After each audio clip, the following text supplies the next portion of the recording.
Hello my dear student, welcome to the success of Himachal Pradesh. और आज का सेशन हम लोग डिस्कस करेंगे। आपको पता है कि हम लोग जब भी मिलते हैं ज्योग्राफी में आज एनटी और एलाइड और एचएस लेवल का क्वेश्चन लेके आते हैं, और जितने भी क्वेश्चन होते हैं वो सारे के सारे आपके प्रीवियस ईयर पेपर के ऊपर बेस्ड होते हैं।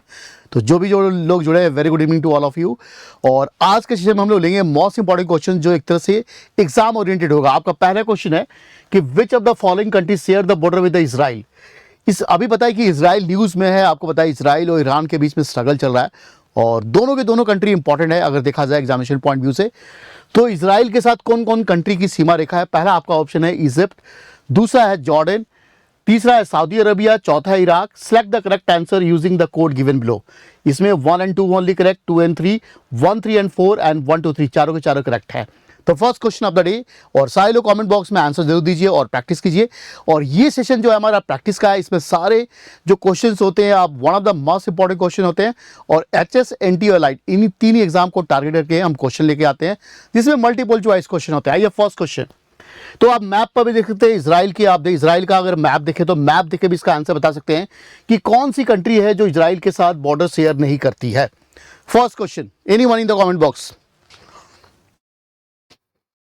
तो देखिए इसका राइट आंसर देखिए, इजराइल के साथ जिसकी सीमा रेखा है आप देखेंगे लेबनान की है। लेबनान ऑप्शन में नहीं है। उसके बाद देखिए सीरिया की है, जॉर्डन की है, इजिप्ट की है। तो इसका राइट आंसर रहेगा, इसमें जो सीमा रेखा है सऊदी अरेबिया के साथ नहीं है, इराक के साथ नहीं है। इसका राइट आंसर होगा इजिप्ट और जॉर्डन के साथ है। तो राइट आंसर होगा, सभी लोग मिलाइए, 1 का ए, 1 and 2 इज करेक्ट आंसर। तो इजराइल आप देखेंगे कि आप मेडिटेरियन सी के साथ इसकी सीमा ये लग रही है, और जॉर्डन के साथ, सीरिया के साथ, और आप देखें नीचे इजिप्ट के साथ इसकी सीमा रेखा लग रही है। तो लेबनान, सीरिया, जॉर्डन और इजिप्ट। आप मुझे बताइएगा, ये मुझे कमेंट बॉक्स में जरूर बताइएगा कि लेबनान और इजराइल के बीच में जो सीमा रेखा है, बाउंड्री लाइन, उसको किस नाम से जाना जाता है। जैसे इंडिया और पाकिस्तान के बाउंड्री लाइन को रेड क्लिफ लाइन से जाना जाता है, उसी तरह बताइएगा लेबनान और इजराइल के बीच की सीमा रेखा को किस नाम से जाना जाता है। मुझे जरूर कमेंट बॉक्स में इसका आंसर लिखिएगा कि इसका करेक्ट आंसर क्या होगा। आइए सेकंड क्वेश्चन है बड़ी।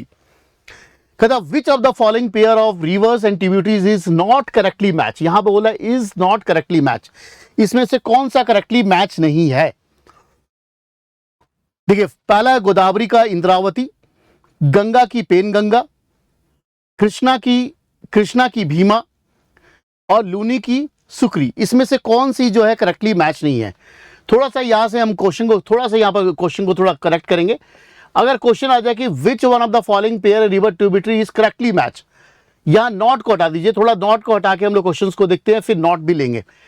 पहले देखिए कि इसकी कौन सी ट्रिब्यूटरी नहीं है। तो याद रखिएगा, जो एचएस और एनटी एलाइड का पेपर होता है उसमें जो क्वेश्चन जो मैक्सिमम जो ट्रिब्यूटरी पेनिनसुलर इंडिया, तो पेनिनसुलर इंडिया की ट्रिब्यूटरी के ऊपर मैक्सिमम क्वेश्चन ये लोग पूछते हैं। पेनिनसुलर, जितने भी पेनिनसुलर रिवर है, जैसे गोदावरी पेनिनसुलर रिवर है, तो इसका कहता है गोदावरी जो है किसकी इंद्रावती ट्रिब्यूटरी है, तो करेक्ट है। फिर दूसरा कह रहा है कि गंगा पेन गंगा किसकी ट्रिब्यूटरी है, तो पेन गंगा की ट्रिब्यूटरी नहीं है, तो रॉन्ग है। कृष्णा भीमा की ट्रिब्यूटरी है, और लूनी जो है सुक्री की ट्रिब्यूटरी है। तो देखेंगे कि इसका राइट आंसर अगर देखें तो इसमें करेक्ट आंसर होगा 1, 3 and 4।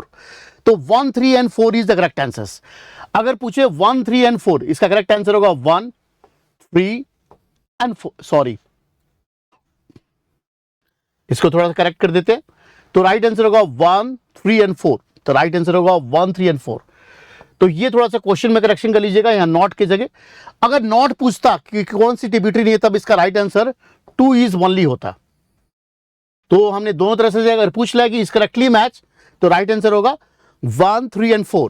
नॉट करेक्टली मैच तो 2 इज ओनली। तो इस दोनों इसके क्वेश्चंस के ऐसे क्वेश्चन आते हैं, नॉट एंड ये करेक्टली पूछ रहा है, नॉट पूछ रहा है, तो दोनों का दोनों आंसर आप ऐसे समझ सकते हैं इसको। आइए question number 3, third question of the day देखते हैं। तीसरा question, consider the following countries, how many above the countries have more than one time zones। Very important question, बार बार एक क्वेश्चन आपके टाइम जोन्स पर आता है, और लैटिट्यूड लॉन्गिट्यूड के ऊपर एक क्वेश्चन आपके एचएस एनटी एलाइड के ऊपर में आते हैं। तो पहला कहता है कि consider the following country, how many above countries have more than one time zones। अब कितने कंट्री हैं जिनके मोर देन टाइम जोन्स है? ऑप्शन में फ्रांस है, चाइना है, यूएस है और कनाडा है।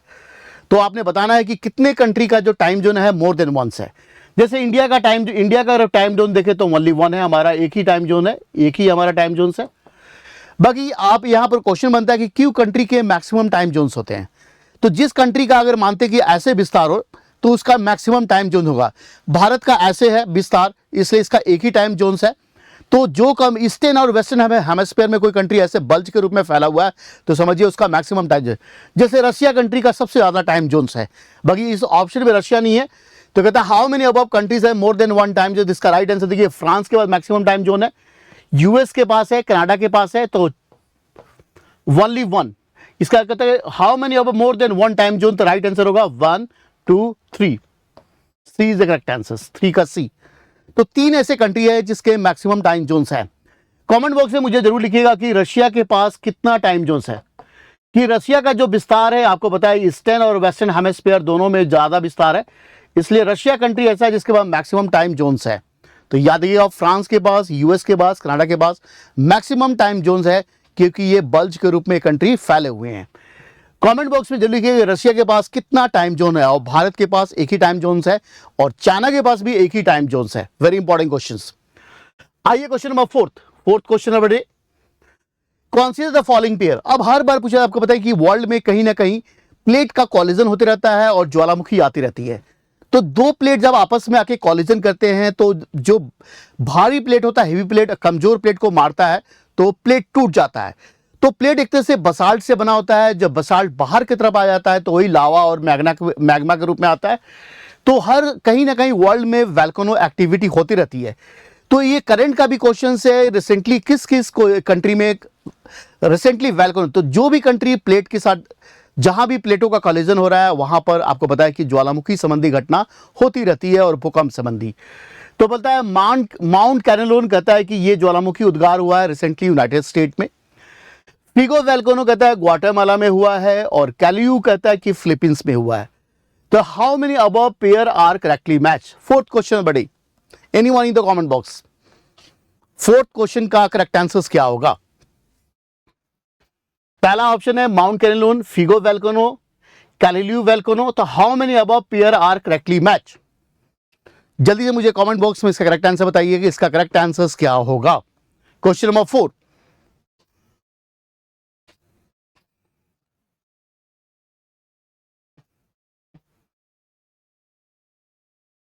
तो देखिए इसका राइट आंसर। तो माउंट कैनलोन जो है यूनाइटेड स्टेट में नहीं है, ये फिलीपींस में है। फिलीपींस में, तो पहला गलत है। फिगो वोल्केनो जो है ग्वाटेमाला में करेक्ट है, और कैलियू वोल्केनो जो है यूएस में।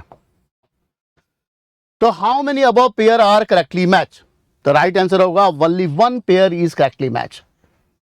तो ये याद रखिएगा कि कहीं जब भी आप एचएस एंटी एलाइड का पेपर दे जाए तो रिसेंटली कहां कहां पर वोल्केनो का इरप्शन हुआ है, उद्गार हुआ है, आप जरूर देख के जाइएगा कि एक क्वेश्चन आपके मैच द फॉलोइंग में वो पूछते हैं ज्वालामुखी के ऊपर। तो ये आपका क्वेश्चन नंबर 4 में सिर्फ फिगो वोल्केनो करेक्ट है, ग्वाटेमाला में है, जो रिसेंटली उसके तीनों के तीनों वोल्केनो से अभी अभी ज्वालामुखी का उद्गार हुआ है, इसलिए तीनों के तीनों वोल्केनो एक तरह से न्यूज में है। आइए क्वेश्चन नंबर 5, कहता है कंसीडर द फॉलोइंग पेयर्स। अब रॉक्स दिए गए हैं, उसके टाइप दिए गए हैं, आपको बताना है कि कौन सा how many pairs given above is are correctly match. तो रॉक्स का निर्माण कैसे होता है, जब ज्वालामुखी का उद्गार होगा और क्रस्ट के ऊपर जब लावा फैल जाएगा तो उसी से रॉक्स बनते हैं। जो पहला रॉक्स बनता है इग्निवस रॉक्स बनता है, उसके बाद इग्निवस रॉक से ही आपको पता है सेडिमेंट्री रॉक्स बनता है, और दोनों इग्निवस और सेडिमेंट्री रॉक्स पर अगर हाई टेम्परेचर और प्रेशर होगा तो याद रखिएगा मेटामॉर्फिक रॉक्स बनेगा। आपको यहां पर एग्जाम्पल दिया गया है, आपको बताना है कि गैब्रो जो है कह रहा है कि यहां ऑप्शन में कह रहा है कि ये टाइप है मेटामॉर्फिक का, लाइमस्टोन कह रहा है कि सेडिमेंट्री का है, और मार्बल जो है अग्रीय चट्टान है। तो how many above pair is are correctly match, anyone in the comment box. कोई मुझे कमेंट बॉक्स में लिख के बताए इसमें से कौन सा करेक्टली मैच है। क्वेश्चन नंबर 5,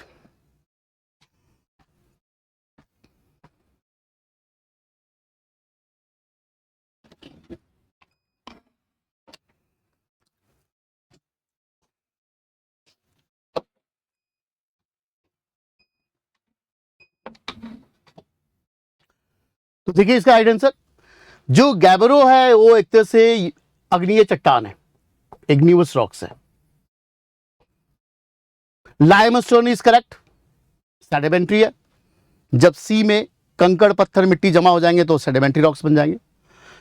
जो मार्बल है, अगर लाइमस्टोन पर अगर हाई टेम्परेचर बच जाए, हाई टेम्परेचर हो जाए और प्लस प्रेशर, तो मार्बल क्या बन जाएगा? मेटामॉर्फिक बन जाएगा। तो इग्निवस रॉक्स क्या है?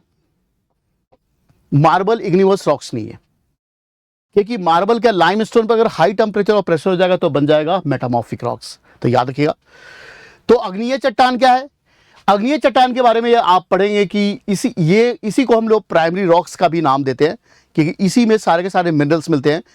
इग्निवस रॉक से ही बाकी दो चट्टानों का निर्माण होता है, और इसका मैक्सिमम यूज आप बताइए रोड के कंस्ट्रक्शन में यूज होता है। इसका सबसे बेस्ट एग्जांपल है, आप देखेंगे इसका ग्रेनाइट, इसका सबसे बेस्ट एग्जांपल है, ग्रेनाइट है, गैब्रो है। सबसे इसका मैक्सिमम यूज आप देखिए रोड, जितने भी रोड बनते हैं उस पर पहले आप देखेंगे कि इग्निवस अग्निय चट्टान को ही बिछाया जाता है, क्योंकि बहुत ही हार्ड होते हैं और मेटल रोड इसी से निर्माण होता है। Sedimentary rocks, limestone sedimentary rocks है, और सेडिमेंट्री रॉक्स का निर्माण आपको पता है कि इग्निवस रॉक से ही होता है। और सेडिमेंट्री रॉक्स के अंदर आपने प्लांट, एनिमल्स की जो बॉडी होते हैं, फॉसिल फ्यूल्स जैसे कोल, पेट्रोलियम, इसके सबसे बेस्ट एग्जांपल है सेडिमेंट्री रॉक्स के। और किसी भी रॉक्स पर हाई टेम्परेचर और प्रेशर होगा तो उससे बनेगा मेटामॉर्फिक रॉक्स, जिसका बेस्ट एग्जांपल है मार्बल। और सेडिमेंट्री रॉक्स का बेस्ट एग्जांपल है फॉसिल फ्यूल, कोल, पेट्रोलियम। और जो इग्निवस रॉक्स है, इसका सबसे बेस्ट एग्जांपल है ग्रेनाइट और गैब्रो। तो याद रखिएगा, वेरी इंपॉर्टेंट क्वेश्चंस। आइए क्वेश्चन नंबर 6 कहता है कि कौन से द फॉलोइंग पेयर्स, प्लेटूज दिए गए, रीजन दिए गए हैं। आपको पता है पठार जो होते हैं, पठार माउंटेन जो है ऐसे दिखते हैं और पठार ऐसे दिखते हैं। जो पठार होते हैं एक तरह से आप कहते हैं कि रिच इन मिनरल्स होते हैं, रिच इन मिनरल्स होते हैं। जो माउंटेन होते हैं, यहां पर आपको माउंटेन्स इलाके में आप देखिए फॉरेस्ट के लिए बहुत ही फेमस होते हैं, रिच इन फॉरेस्ट होते हैं। तो ये वर्ल्ड के प्लेटू दिए गए, ल्यूरिशियन प्लेटू, एल्टीप्लानो और किम्बरले, तीनों के तीनों प्लेटू वर्ल्ड में मिनरल्स के प्रोडक्शन के, खनिज के भंडार है। जैसे भारत का छोटानागपुर प्लेटू एक तरह से खनिज का भंडार है, वैसी तरह लॉरेंशियन प्लेटू, एल्टीप्लानो और किम्बरले, तीनों के तीनों प्लेटू वर्ल्ड के पूरे के पूरे मिनरल्स के भंडार है। अब इनके लोकेशन दिया गया है, लॉरेंशियन प्लेटू कह रहा है कनाडा में है, और एल्टीप्लानो कह रहा है कि मैक्सिको में है, और किम्बरली जो है ऑस्ट्रेलिया में है। तो which of the given pair is are correctly match? Question number 6, question number 6 का करेक्ट आंसर क्या होगा? एनीवन? क्वेश्चन नंबर 6 का करेक्ट आंसर क्या होगा?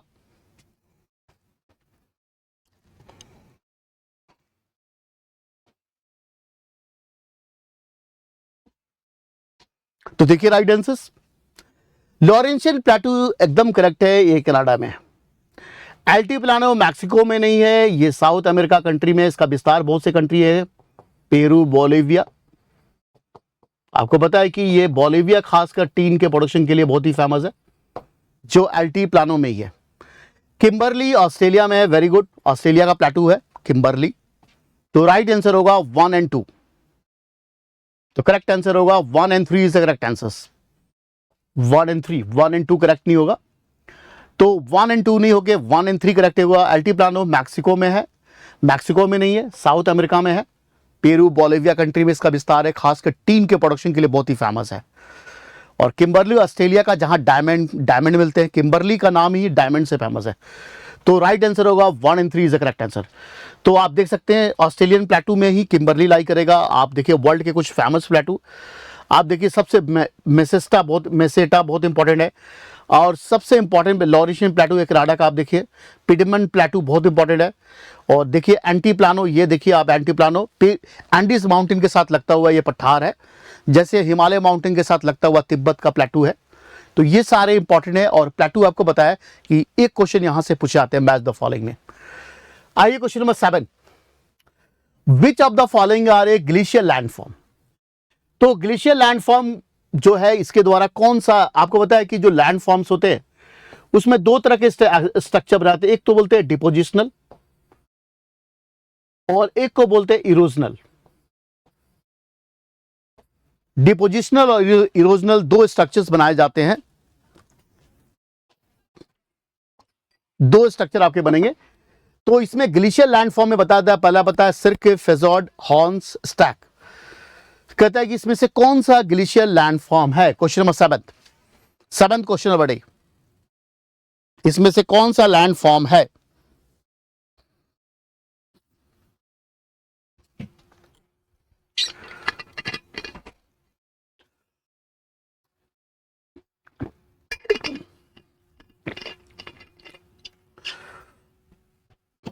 क्वेश्चन नंबर 7, तो देखिए, तो इसका राइट आंसर देखिए, सारे लोग मिलाइए, इसका करेक्ट आंसर क्या होगा। देखिए सिर्क है, ग्लेशियर लैंडफॉर्म है, फोजेट भी है, हॉर्न्स भी है, स्टैक नहीं है। स्टैक जो होता है कोस्टल लैंडफॉर्म है, कोस्टल लैंडफॉर्म।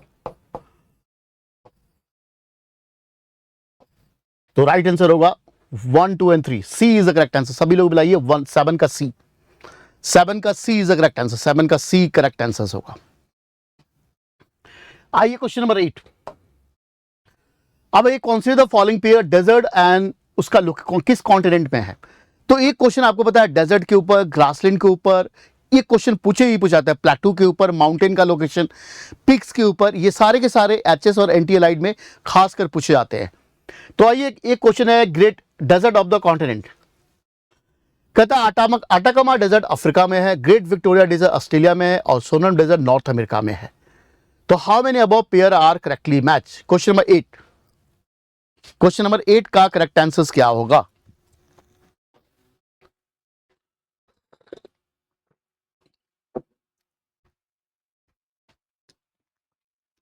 थोड़ा वर्ल्ड के डेजर्ट के बारे में बता देखिए, पहले आंसर्स बता देता हूं, सारे लोग कमेंट बॉक्स में आंसर दीजिए इसका। क्वेश्चन नंबर 8 फिर मैं डिस्कस करता हूं डेजर्ट के बारे में।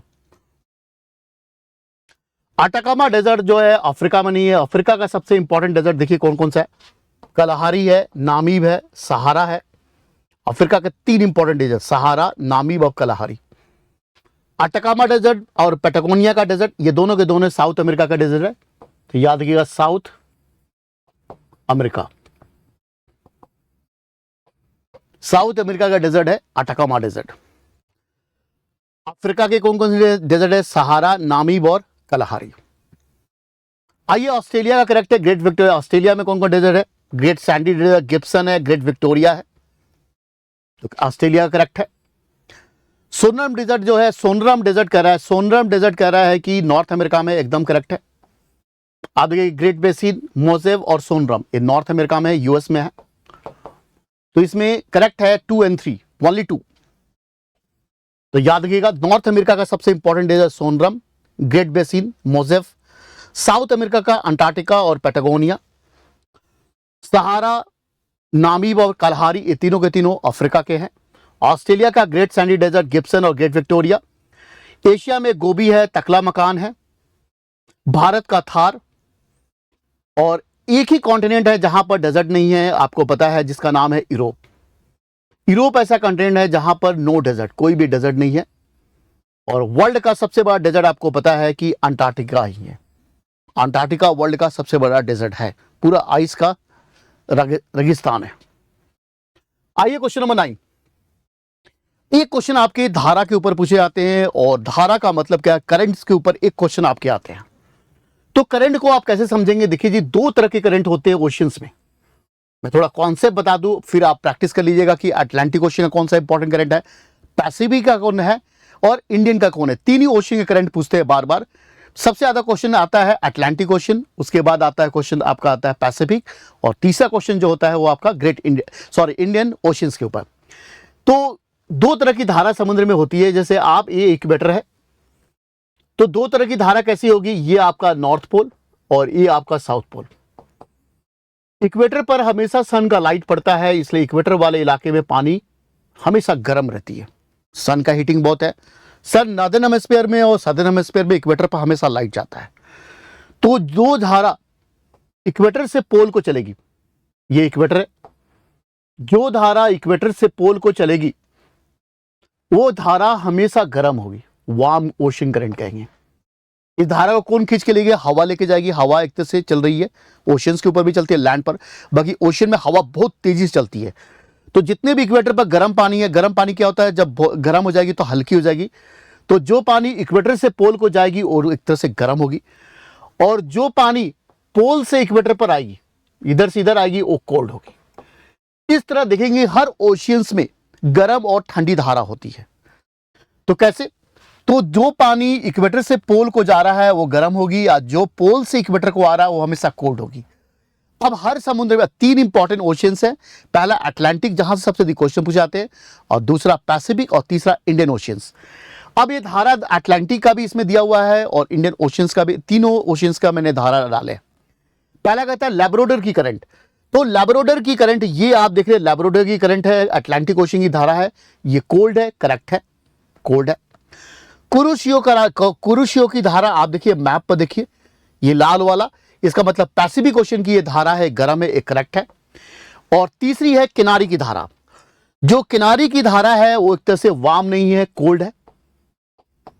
किनारी की धारा आप मैप में देखिए, नीचे किनारी की धारा, बेंगोला, ये ब्राजील की धारा, पेरू की धारा। तो ये सारे इंपॉर्टेंट धारा आपने याद रखना है। तो कैसे समझना है? अब ये देखिए बीचों बीच इक्वेटर को क्रॉस कर रहा है, तो जो ये इलाका पूरा का पूरा आपका इक्वेटर्स का है। तो यहां से जो धारा ऊपर को जो जा रही है, एकदम गल्फ स्ट्रीम देखिए जा रही है, तो जो भी धारा आप देखिए, जो ब्लू रंग का लाइन बना हुआ है एकदम ठंडी होगी, क्योंकि वो आ रही है पोल से इक्वेटर को आ रही है, और जो इक्वेटर से पोल की तरफ जा रही है लाल वाली, वो सारे के सारी गर्म होगी। तो ये आपका क्वेश्चन द राइट आंसर होगा 1 और 2। तो ये सारे मोस्ट इंपॉर्टेंट क्वेश्चन थे जो आज के सेशन में डिस्कस किए हैं, और ये सारे के सारे इंपॉर्टेंट क्वेश्चन है जो आने वाले आपके एचएस, एनटी और एलाइड तीनों एग्जाम के लिए वेरी वेरी इंपॉर्टेंट है। तो थैंक यू वेरी मच और जय हिंद टू एवरीवन।